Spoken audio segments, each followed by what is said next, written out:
Hello everyone, welcome platform of गेटिनिटी। तो कैसे हो आप सभी लोग? तो चलिए लेके चलते हैं आपको आपके न्यू रिक्रूटमेंट जो रिलीज होने जा रहा है, अभी रिलीज हुआ नहीं है, that is from the SPCL Rajasthan refinery limited. ये रिक्रूटमेंट आपका लास्ट टाइम जो ओपन हुआ था that was open on the 27th of December 2022। 2022 में रिक्रूटमेंट ओपन हुआ था। 2023 में वैकेंसीज आई थी, बट इवन ग्रेड के लिए या फिर केमिकल इंजीनियर्स के ग्रेजुएशन के पोस्ट के लिए नहीं आई थी। ठीक है, तो ये रिक्रूटमेंट आपका रिसेंटली अभी ओपन होने जा रहा है, जिसका शॉर्ट नोटिस जो है न्यूज़पेपर में भी रिलीज किया जा चुका है।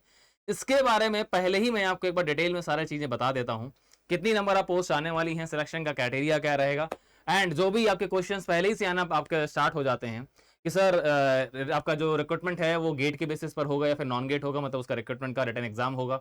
अगर रिटन एग्जाम होता है तो कट ऑफ किया जाता है, अगर रिटन एग्जाम होता है तो सिलेबस क्या होता है, इन सभी चीजों के बारे में आपको मैं बता दूंगा। ठीक है, कि सिलेक्शन का क्राइटेरिया क्या है और प्रोसीजर क्या है। और साथ में अगर सर रिटर्न होने वाला है तो क्या लास्ट ईयर का कोई भी क्वेश्चन पेपर आपके पास अवेलेबल है? तो ऑब्वियसली अगर ऐसा कुछ भी है, ठीक है ना, अगर रिटर्न होता है तो पीवाईक्यूज भी मैं आपको दिखा दूंगा। ठीक है, तो इस रिक्रूटमेंट से रिलेटेड सारी जानकारी मैं आपके लिए लेके चलता हूँ। वीडियो में लास्ट तक बने रहना, क्योंकि रीजन ये है कि जो भी रिक्रूटमेंट से रिलेटेड जो क्वेश्चंस होते हैं आपके वो इसी वीडियो में होते हैं, जिनका बाद में आप कमेंट बॉक्स में क्वेश्चंस करते हैं। अगर आप इस वीडियो को पूरा देखते हैं लास्ट तक तो आपको सारे आपके क्वेश्चंस का आंसर मिल जाता है। ठीक है, तो ये राजस्थान रिफाइनरी आपके पास में रिक्रूटमेंट हमारा आपको पता होना चाहिए कि एचपीसीएल ने राजस्थान गवर्नमेंट के साथ मिलकर के आपका बाड़मेर डिस्ट्रिक्ट में ये रिफाइनरी सेटअप किया है, जिसका अभी प्रोडक्शन स्टार्ट नहीं हुआ है, कमिश्निंग जस्ट हो रही है। प्रोडक्शन में भी दिसंबर एंड तक आपका स्टार्ट हो जाएगा, इसी ईयर के दिसंबर एंड तक स्टार्ट हो जाएगा। ठीक है, तो एचपीसीएल और राजस्थान गवर्नमेंट का ये जॉइंट वेंचर है, और ये रिफाइनरी जो सेटअप हो रही है इसमें पेट्रोकेमिकल कॉम्प्लेक्स भी है। ठीक है, तो अगर देखा जाए तो एक तरह से आपका एचपीसीएल का ये थर्ड रिफाइनरी है। विशाख रिफाइनरी, मुंबई रिफाइनरी के बाद में ये थर्ड रिफाइनरी है जो एचपीसीएल सेटअप कर रहा है राजस्थान गवर्नमेंट के साथ में। लास्ट टाइम रिक्रूटमेंट इसमें ओपन हो चुके हैं, ये सेकंड टाइम रिक्रूटमेंट आपके ग्रेजुएट इंजीनियर्स के लिए आ रहे हैं। साथ में यहाँ पर जो रिक्रूटमेंट है वो जो हमारे डिप्लोमा के काम का इंजीनियरिंग के स्टूडेंट्स हैं उनके लिए भी रिक्रूटमेंट ओपन हो रहा है। अभी रिसेंटली हमारा मार्च में रिक्रूटमेंट ओपन हुआ था, 20 से 22 मार्च के आसपास, जिसमें डिप्लोमा के स्टूडेंट्स को ही जस्ट लिया गया था। ग्रेजुएशन के यहाँ पर कोई भी पोस्ट नहीं थी। ठीक है, तो ये जो रिक्रूटमेंट ओपन होने जा रहा है इसमें सभी के लिए पोस्ट हैं, ग्रेजुएट जो भी हैं उनके लिए भी पोस्ट है, जो डिप्लोमा होल्डर्स हैं उन सभी के लिए भी पोस्ट है। तो चलिए बातचीत करना स्टार्ट करते हैं, है ना, क्या क्या आपको यहाँ पर मिलेगा, क्या सिलेक्शन का क्राइटेरिया होगा। तो सबसे पहले बात ये आती है कि एक्चुअली कितनी नंबर ऑफ पोस्ट हैं। ठीक है, तो ये जो एक शॉर्ट नोटिफिकेशन जो रिलीज किया गया है, तो आपका कितनी नंबर ऑफ पोस्ट हैं वो मैं आपको एक बार शो कर देता हूं। तो एसपीसीएल का राजस्थान रिफाइनरी लिमिटेड का, ठीक है, जो रिक्रूटमेंट ओपन होने जा रहा है इसमें हमारे पास तीन आपके पास ग्रेड्स के लिए पोस्ट ओपन हो रही हैं, that is E0, E1 and E3। E0 जो पोस्ट होती है डिप्लोमा होल्डर्स के लिए होती है। इसमें अभी रिसेंटली मार्च में रिक्रूटमेंट ओपन हुआ था सेम पोस्ट के लिए, E0 पोस्ट के लिए, और यहाँ पर आपका जो नंबर ऑफ पोस्ट आपकी ओपन हुई थी वो हमारे पास 60 थी। मार्च में ऑलरेडी हमारे पास में 60 पोस्ट यहाँ पर ओपन हो चुकी हैं। ठीक है, जिसका रिटन एग्जाम भी हो चुका है। ठीक है, 23 ऑफ जून को अभी रिसेंटली आपका इसका एग्जाम भी हुआ था, 23 जून को। ठीक है, तो ये अभी रिसेंटली आपका रिक्रूटमेंट अगर देखा जाए तो मुझे हिसाब से आई थिंक इंटरव्यूज भी हो चुके होंगे। ठीक है, तो ये रिक्रूटमेंट ड्राइव कंप्लीट हो चुकी है, उसके जस्ट तुरंत बाद जो है ना आपकी फिर से एक रिक्रूटमेंट ड्राइव ओपन हुई है E0, मतलब डिप्लोमा होल्डर्स के लिए। इनके लिए जो आपका पे स्केल है 30,000 से 1,20,000 तक रहता है, मतलब अप्रोक्सीमेटली जो पैकेज है 7.83 के अप्रॉक्स पड़ता है पर एनम का। और इसमें कोई भी फ्रेशर सारे रिक्रूटमेंट होते हैं, कोई भी वर्क एक्सपीरियंस आपको नहीं चाहिए होता है। इसकी 41 नंबर ऑफ पोस्ट हैं, 60 अभी रिसेंटली ओपन हुई थी मार्च में ही, 41 पोस्ट और आ चुकी हैं।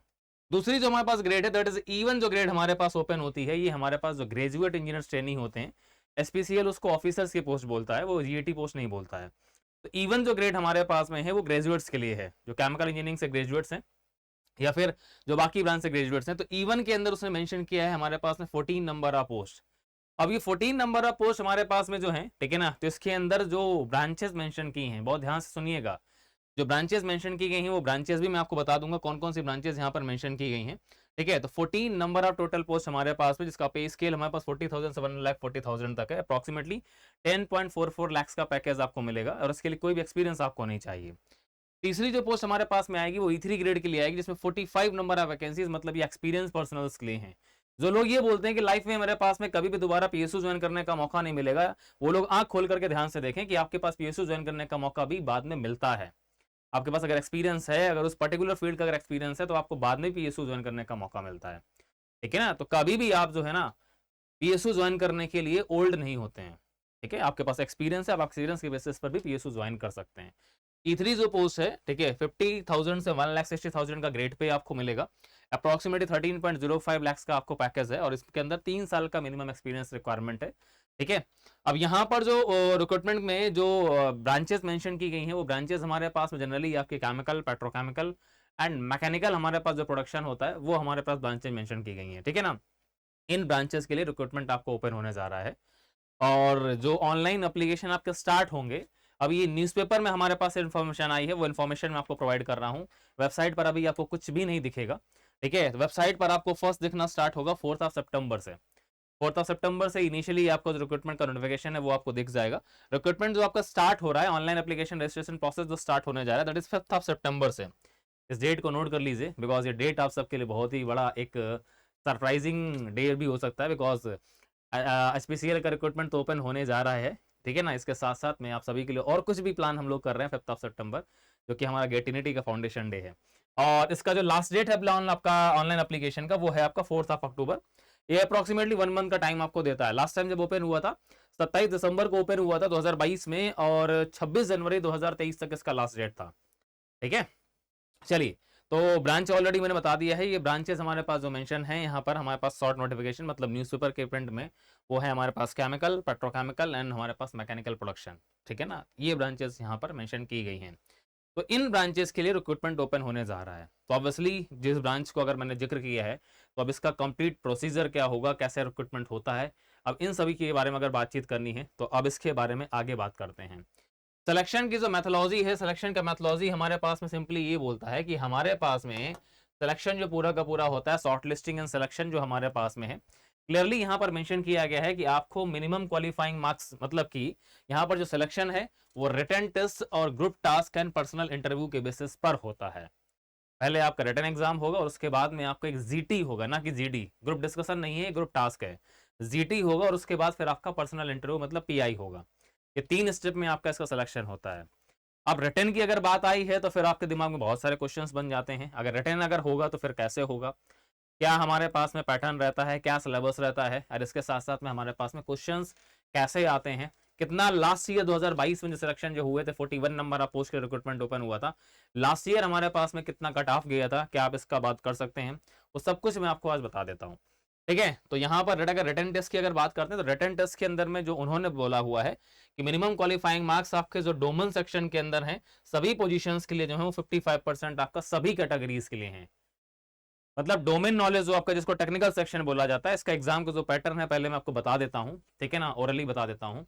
इसका एग्जाम का जो पैटर्न है, वो एग्जाम का पैटर्न हमारे पास में बिल्कुल सिमिलर है जो रिसेंटली अभी आप एचपीसीएल का एग्जाम दे करके आए हैं 18 अगस्त को।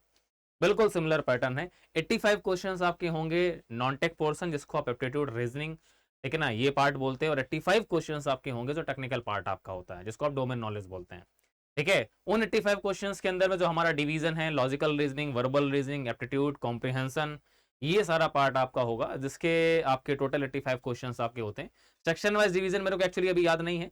ठीक है ना, अभी आपने एचपीसीएल का फॉर्म फिलअप किया होगा, अभी आप एग्जाम दे करके आए हैं, तो जितने नंबर ऑफ क्वेश्चंस वहां पर थे क्वांटिटेटिव एप्टीट्यूड के, लॉजिकल रीजनिंग, वर्बल रीजनिंग के एंड कॉम्प्रिहेंशन इंग्लिश के, आपके जितने क्वेश्चंस है, वही उतने ही नंबर ऑफ क्वेश्चंस आपको इस एग्जाम में मिलेंगे, बिकॉज एचपीसीएल ही एक्चुअली ऑर्गेनाइजिंग कमेटी है इसका।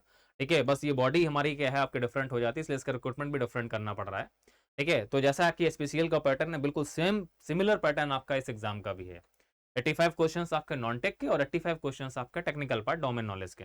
उन्होंने डोमेन नॉलेज में बोला है कि minimum qualifying marks in domain section जो है वो आपका 50%। आपको क्वालिफाई करने के लिए 50% मार्क्स आपको जो है ना केमिकल इंजीनियरिंग में सिक्योर करना पड़ेगा डोमेन नॉलेज में। मिनिमम क्वालिफाइंग ओवरऑल मार्क्स जो आपके हैं, जबकि डोमेन नॉलेज और एप्टीट्यूड इन दोनों को मिला करके जो मिनिमम क्वालिफाइंग मार्क्स हैं वो 65% है, 60% है अनरिजर्व्ड के लिए, और 54% है आपके SC ST फिजिकली चैलेंज और ओबीसी कैंडिडेट्स के लिए।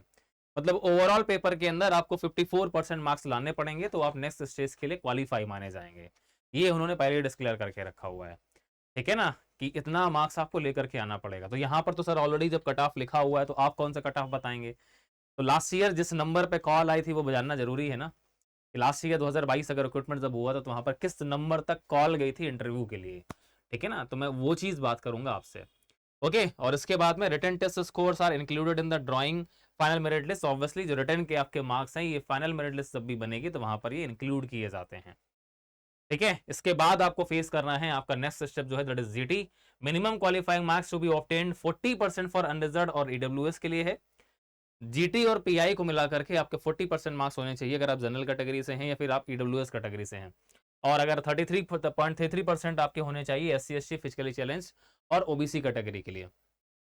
तो जीडी और पीआई दोनों को मिला करके आपके 40% जनरल कैटेगरी, अगर आप 40% मार्क्स लेकर के आते हैं इंटरव्यू में तो आप क्वालिफाई माने जाते हैं फॉर शॉर्टलिस्टिंग, और 33.3% अगर आप लेकर के आते हैं एससी एसटी और फिजिकली चैलेंज और ओबीसी कैटेगरी में तो आप क्वालिफाई माने जाते हैं फॉर द शॉर्टलिस्टिंग, ठीक है ना, फाइनल मेरिट लिस्ट के लिए। तो ये हमारे पास बात होती है। इसके बाद फाइनल हमारे पास जो मेरिट लिस्ट आपकी बनेगी, minimum qualifying marks is 60% written और जीडी और पीआई, जीटी और पीआई को मिलाकर के जो टोटल मार्क्स आपके होते हैं उसमें अगर 60% मार्क्स अगर आप सिक्योर करते हैं जनरल कैटेगरी और ईडब्ल्यूएस के अंदर में, 54% मार्क्स अगर आप सिक्योर करते हैं हमारे पास एससी एसटी ओबीसी कैटेगरी के लिए, ठीक है ना, और फिजिकली चैलेंज के लिए, in combined scores of computer based test plus GT plus PI, आपको फाइनली अगर आपको मेरिट लिस्ट जो आपकी फाइनल मेरिट लिस्ट बनेगी अगर आपको उसमें अपना नाम चाहिए भले ही वेटिंग में है, तो आपको जनरल कैटेगरी में अगर आप आते हैं या ईडब्ल्यूएस में आते हैं तो आपको वहां पर 60% मार्क्स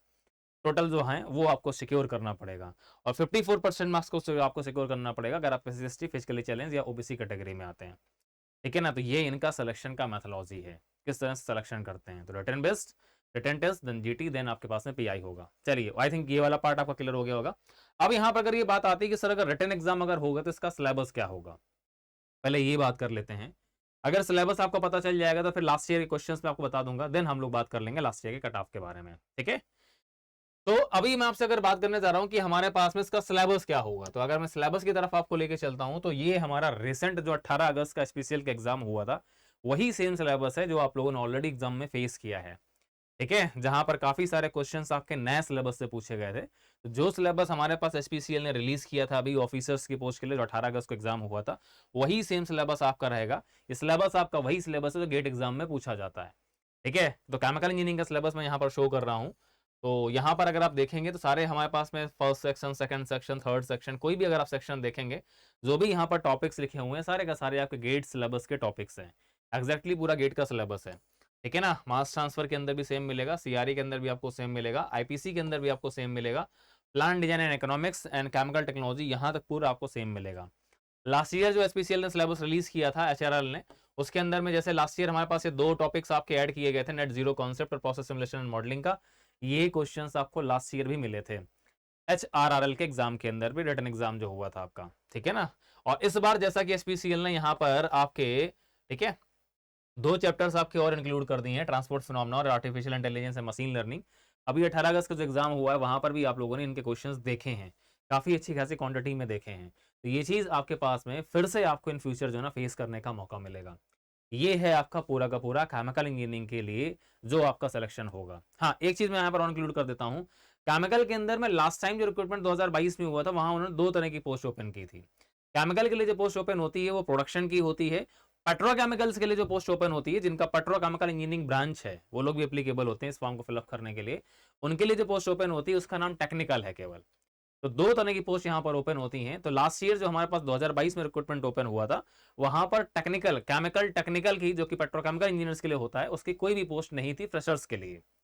इस बार क्या होता है, ये जब डिटेल नोटिफिकेशन आएगा कितनी नंबर ऑफ पोस्ट हमारे पास में एक्चुअली पेट्रोकेमिकल इंजीनियर्स के लिए हैं ये डिटेल नोटिफिकेशन में ही पता चल पाएगा।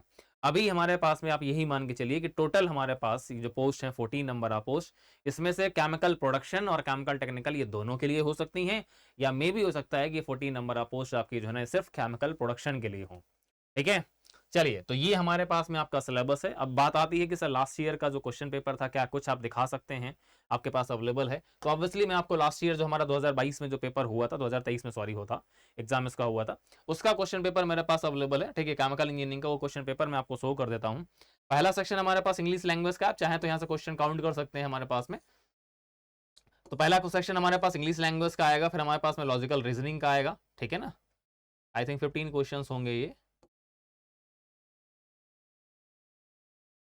हाँ, ये 15 क्वेश्चन होंगे, नहीं 16 17, हाँ 17 क्वेश्चन है। फिर आपके पास अगला सेक्शन जो आएगा क्वांटिटेटिव एप्टीट्यूड का होगा।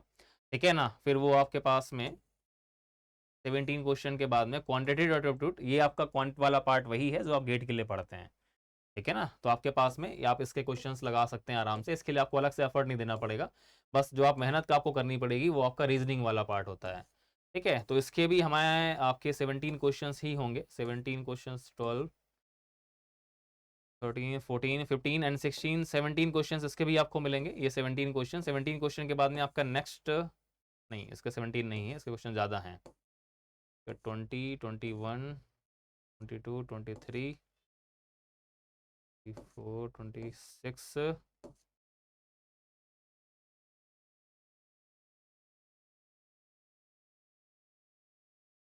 आई थिंक इसके 35 क्वेश्चन होने चाहिए। 34 क्वेश्चन हैं इसके। पहले सेक्शन में 17 क्वेश्चन, दूसरे सेक्शन में 34 क्वेश्चन। और अगला जो सेक्शन आपका है इंटेलेक्चुअल पोटेंशियल टेस्ट, जिसको आप रीजनिंग वाला पार्ट बोलते हैं, ये आपके लिए बहुत नया होता है। हर एग्जाम में आपसे पूछा जा रहा है, अभी 5 सितंबर को होने वाला आपका इसरो का एग्जाम, वहाँ भी आपसे पूछा जा रहा है। इसको आप रीजनिंग बोलते हैं। ठीक है ना, seating arrangement, age criteria and missing numbers, ये सारे जो पार्ट आपका होता है वो यहीं पर आता है। और 17 प्लस 34 प्लस हमारे पास में आपका इंटेलेक्चुअल पोटेंशियल टेस्ट, इसके हमारे पास आपके पास क्वेश्चन होंगे, that will be also 34 questions. ठीक है ना, वो भी 34 क्वेश्चंस होंगे। इस तरह से मिला करके तो टोटल 85 क्वेश्चंस आपके बन जाते हैं आपके नॉन टेक पार्ट के। ठीक है ना, 31 32 33 एंड 34 क्वेश्चंस। 34 क्वेश्चंस के बाद में आपका जो ना स्टार्ट होगा डोमेन नॉलेज, जो केमिकल इंजीनियरिंग का पार्ट होता है। इसके टोटल 85 क्वेश्चंस आपको मिलेंगे। तो 85 plus 85 questions, total 170 questions, 170 marks का। नेगेटिव मार्किंग आपकी होती है 0.25 की, बिल्कुल सिमिलर आपका पैटर्न रहता है। ठीक है ना, तो इसके बाद डोमेन नॉलेज से क्वेश्चंस आपको मिलेंगे सारे के सारे आपके पास में।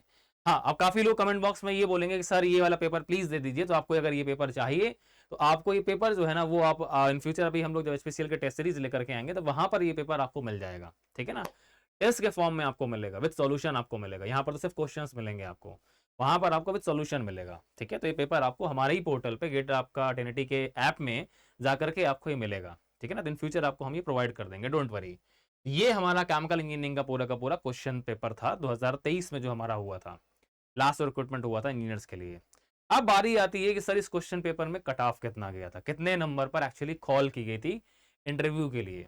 ठीक है ना, तो अगर मैं अब इंटरव्यू की अगर बात करने जा रहा हूं तो यहां पर चलिए इंटरव्यू की भी बात कर लेते हैं।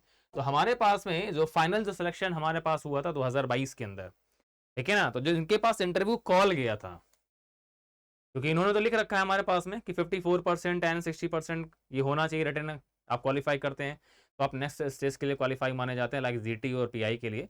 तो लास्ट हमारा जो रिक्रूटमेंट आपका हुआ था वहां पर कैटेगरी वाइज मैंने कट ऑफ आपको बता दिया है। ये कट ऑफ कहां से पता चला है, ये आरटीआई के थ्रू लास्ट रिक्रूटमेंट हुआ था तब निकाला गया था कट ऑफ। ठीक है, तो बिल्कुल एग्जैक्ट कट ऑफ है, ये ऑफिशियल कट ऑफ है, इसके अंदर कोई भी आपको कुछ गलत नहीं मिलेगा। जनरल कैटेगरी में 61.19 मार्क्स पे जनरल कैटेगरी में कॉल गया था। ईडब्ल्यूएस कैटेगरी में 60.14 मार्क्स पे इंटरव्यू के लिए कॉल गया था। ओबीसी कैटेगरी में 65.12 मार्क्स पे इंटरव्यू के लिए कॉल गया था। एससी कैटेगरी में 62.84 मार्क्स पे इंटरव्यू के लिए कॉल गया था। एंड एसटी कैटेगरी में 61.81 मार्क्स पे इंटरव्यू के लिए कॉल गया था। तो एक चीज आपको साफ साफ दिख रही होगी कि यहाँ पर जनरल कैटेगरी को छोड़ करके 61.19, जनरल कैटेगरी से ज्यादा जो कट ऑफ है वो बाकी हमारे पास में ओबीसी का भी है, एससी का भी है और हमारे पास एसटी का भी है।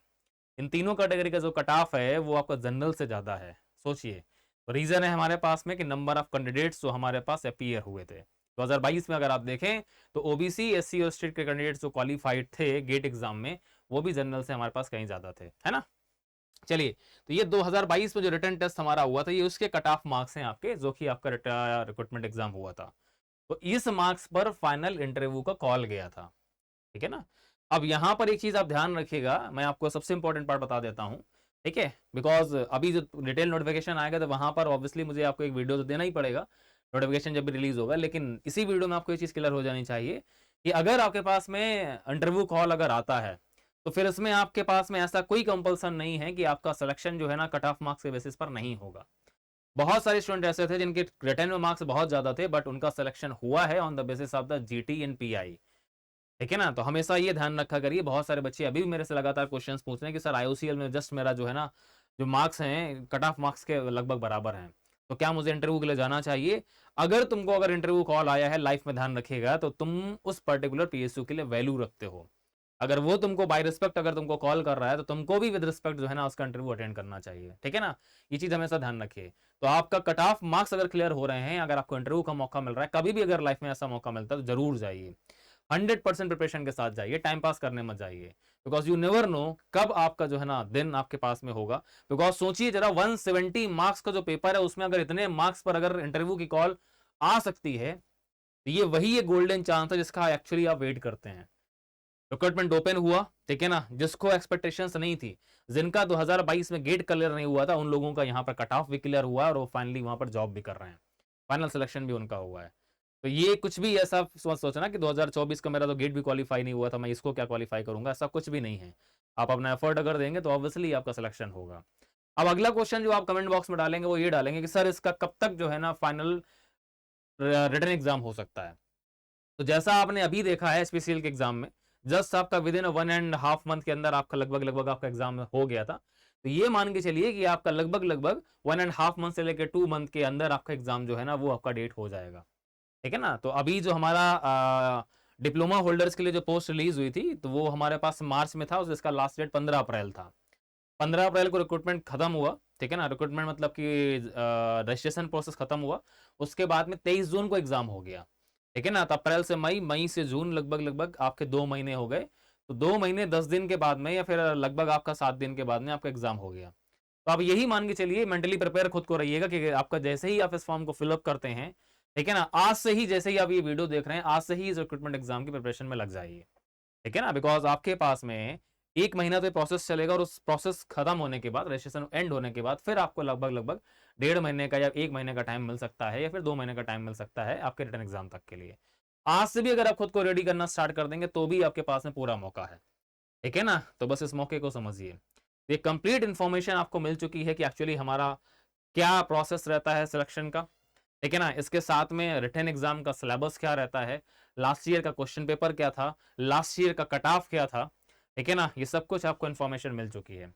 तो होपफुली ये वीडियो से आपको बहुत ज्यादा हेल्प मिलने वाली है। तो इस वीडियो को अपने पास रखना मत, शेयर भी करते रहना, बिकॉज जिसको भी एक्चुअली में नीड है, ठीक है ना। तो रिक्रूटमेंट ओपन होने से पहले, ऑफिशियली पब्लिश होने से पहले वीडियो आपके पास आ चुका है, ये अपने आप में पहला वीडियो होगा। ठीक है, तो चलिए आप सभी को इस एग्जाम के लिए ऑल द बेस्ट। आपसे मुलाकात होती है अब नेक्स्ट वीडियो में एक नई इन्फॉर्मेशन के साथ में। इसके बाद भी अगर आपके कोई डाउट्स या कमेंट्स अगर रह जाते हैं तो इस वीडियो के कमेंट बॉक्स में जाकर कमेंट कर देना, उसके आंसर्स आपको दे दिए जाएंगे। ठीक है, सो तब तक के लिए good bye, thank you, all the best and take care, thank you.